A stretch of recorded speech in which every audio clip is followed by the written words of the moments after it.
It's hard for anybody to understand this. And because the government has been repeating this in media a lot, saying that the media coverage of the protesters is fake news. And it's absolutely balderdash, because it was on live video, and it's the people that lost people, families that lost people are there. They're verifiable, so they're not hiding. There were incredible evidences of how things happen. So if they could do some better lies, and not this one. I mean, you can't be gaslighting people, in such a manner. There were gunshots there. People had wounds. Till today, they are verifiable.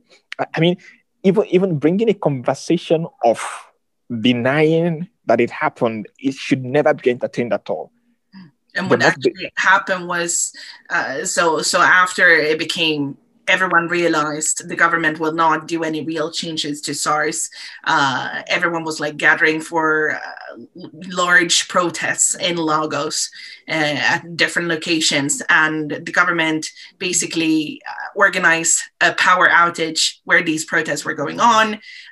They killed the internet connection, drove in with military vehicles and with unmarked soldiers, and they started to shoot. And we know 24 people died that day in a very short span of time. And this has been completely denied afterwards by the government.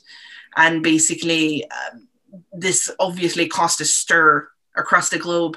The United Nations major group, the global youth organizations came out and completely said this needs to stop. All kinds of violations of the human rights of these protesters, all violence targeting them.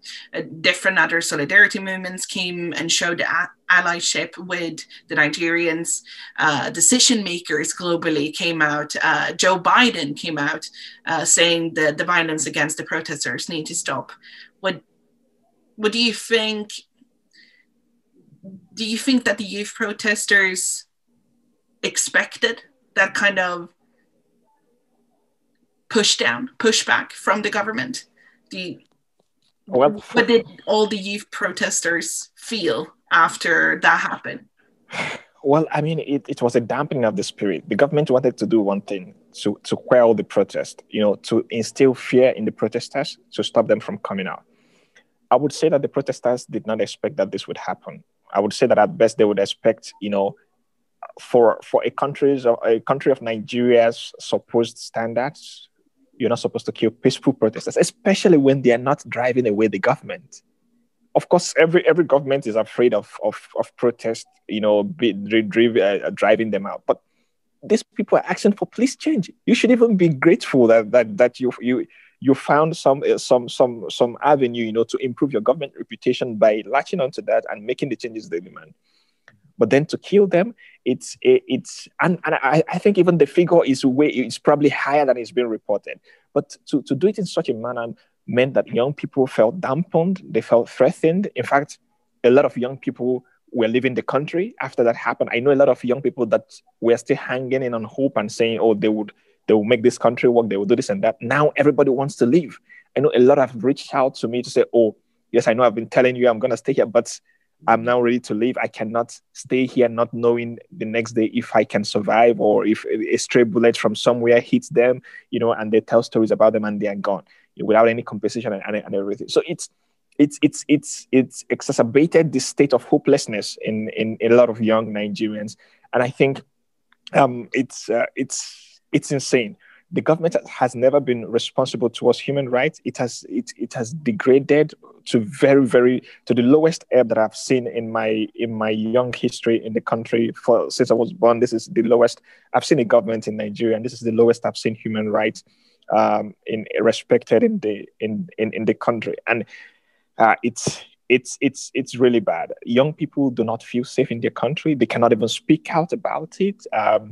They don't feel like the government listens to them, and because the president of the country has a military background also, it's a lot easier to have the military waiting, just to meet. Like it's unlike other countries, of the world where you never see the military on the streets. The police are just quite able to do their job. But in Nigeria, you find the military on the streets for very civilian things. The military are already jumping in. So it's something yeah, that really throws shade, into all kinds of problems that faces Nigeria. Oh, it's even hurtful to hear when young people are fleeing the country because they are in fact giving up on the future in that specific place. And I think we should tell our listeners that you are in fact in Geneva now, and back at that time you were also outside the country.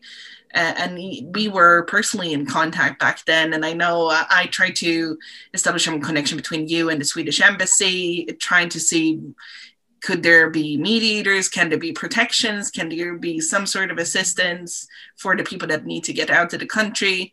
And it's hard for me to see how a movement that appears to be so strong, and we're in a place where the backlash is so harsh, how you manage to organize yourselves and have a support system. What does youth engagement and youth organization look like in Nigeria? Yeah, first I would like to say that when this killings happened in Lekki on October 20th, I was distraught for the next 2 days. I couldn't do any. Of course, I was in Geneva, but I basically was not productive for the next 2 days. I could not wrap my head around what I've just seen on the videos. Like, oh my God, it was insane. I couldn't believe it, but yeah. So did many people as well. In terms of organization, youth organizations in Nigeria, yeah, I mean, they quite, for this protest, they were really quite organized. It was very synchronized. There was no leader, and that made it very difficult for the government to be able, to hold on to one person and arrest people. So that's why they took the action they took, to start shooting at people. They were the kind of resources they were getting, they never depended on any foreign donor or things like that. They had like crowdfunding mechanism for everybody, every Nigerian, both at home and in diaspora. They were donating, and they were using cryptocurrency as well to make sure that because the central bank tried to block the accounts of the people receiving money, and they moved to cryptocurrency so they can access finance. Even till today, some of the protesters still have their accounts frozen by the bank illegally, because the bank cannot freeze the account of individuals, without legitimate court orders. But then in this country, both every facet of the government is totally corrupt, and it's everything can happen. They can get judgments from everywhere, even on illegal days and stuff like that. So they had to move into cryptocurrency to be able to access some financing. And after that, there was a lot of online mobilization. It was on Twitter. People announced venues on Twitter. And gather. They use WhatsApp group to organize. So everything was happening completely online. Of course, there are quite some on-ground youth organizations working on peace and security, but not as formidable as what you see that has happened in this protest with the online organization, because this is something that has united the country in very diverse ways. And it was really unprecedented. The government has never seen anything like this before. So in terms of organization, the social media space, the digital space is helping youth organizations in Nigeria to organize, to be more effective. But there's a lot of work that requires to be done in the on-ground organization whenever COVID ends and we return to routine work. The peace and security mechanism of youth engagement in the country needs to be improved. In terms of government engagement, there is relatively no engagement, meaningful engagement of young people by the government at that level. It's even like peace and security is a very sensitive topic, of course, for every government, and more so a developing country, for that matter, that is not very welcoming to human rights. You can expect how distant they would want to be with youth organizations working on peace and security. So at that level, there needs a lot of work to be done to bring youth organizations in more interface with the government in a very meaningful way. And I think there's also a lot of need for capacity building of the young people on how to engage and how to stand firm. Because whenever I'm back to Nigeria and I see how young people are engaged in diverse space, I get quite disappointed because they are engaged like in a very tokenistic way. It feels like it's a favor to have, to bring them on board, or like they bring them on board as a last resort, an afterthought. And when I also come in and sit through, I see most young people they're engaging, they feel like very respectful, asking nice questions. They're not confrontational. They sometimes do not hit the nail on the head because they are quite they're quite aware of the environment there. They could ask strong questions, and the next day they're staying in jail and things like that. So I think there needs to be some capacity building on how they can engage meaningfully and how they can also engage strategically. Yes, if the government is too difficult, you could go through an embassy, a foreign government, or a UN office in the country to get what you want with the government. If you can't get it directly, you go through mediatory partners in this sphere to get through to that. And you have received quite a lot of support, at least online, and I know like remotely, but also the Redeemed Christian Church of God, which is like the biggest, most influential mega church in Nigeria, has also like said, we stand behind the protesters. And I'm wondering, what do you believe, what kind of support do you believe the protests actually need to achieve the change that they want to achieve?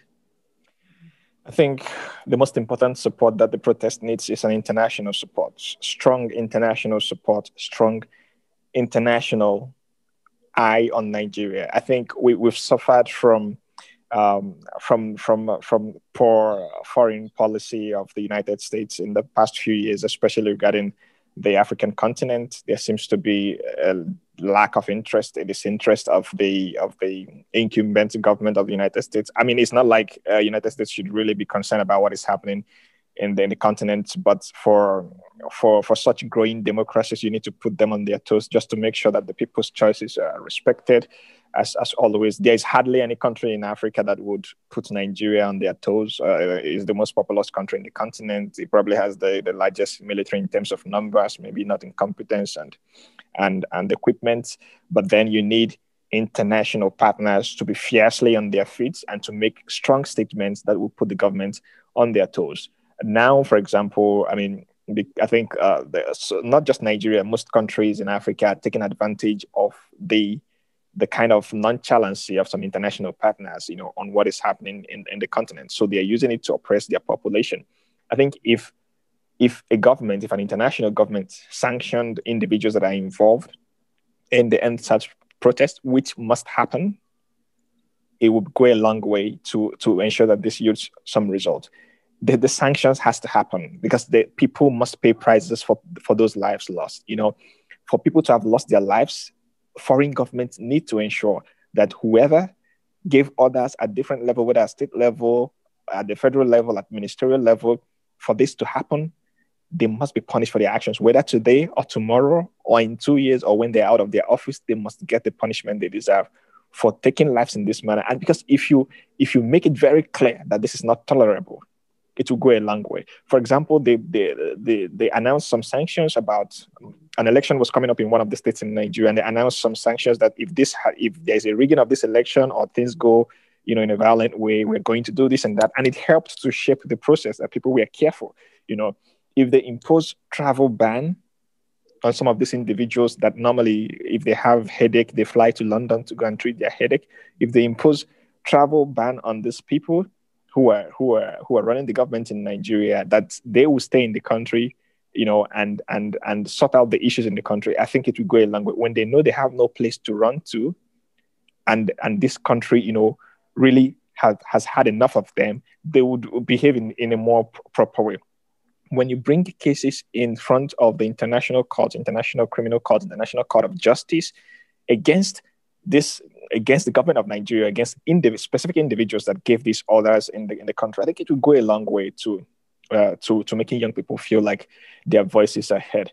I haven't seen any government, sending a high-powered delegation to the government of Nigeria to make strong statements or ask specific or clarifying questions on what is happening. And why it's important is this. It may look like it's nobody's business now, but it will be very soon. If Nigeria suffers a catastrophic event, for an event that there is a huge uprising in Nigeria and people were displaced and things like that, it will definitely affect Europe because they will migrate and they will come to Europe. So if governments are being nonchalant and think it doesn't concern them now, it will be their matter tomorrow. The earlier they're able to put in words and act on this, the better for them. Because, of course, there's a new migration pact that was signed in Morocco a few years ago. And I know the EU are trying to solve some migration problem, and Nigeria is central to that, right? So if they don't pay attention to things like this that affect young people in Nigeria, who are the most migratory as well, the most migratory, demographic in the country, then they should expect more migrants in their country. So to solve problems like this is to engage the government strategically in a very strong manner, and to make it clear things that are not tolerated. Of course, we understand countries' sovereignty, but when countries are crossing the line of human rights, which they've signed up to, you have to call them. You have to call them to order. It's really important that we have sufficient international support. I know, like, a lot of people have their passports seized in Nigeria. A lot of young people that participated in this protest, they can't travel out for no reason. They are sued to court. They are being tormented. It's crazy. It's crazy. It doesn't feel safe for people of the citizens of this country, to live in there. So if we get sufficient international support that makes it very clear that this is a no-no and that this must be punished, I think it will go a long way to reset the sensibilities of the people that were involved in this.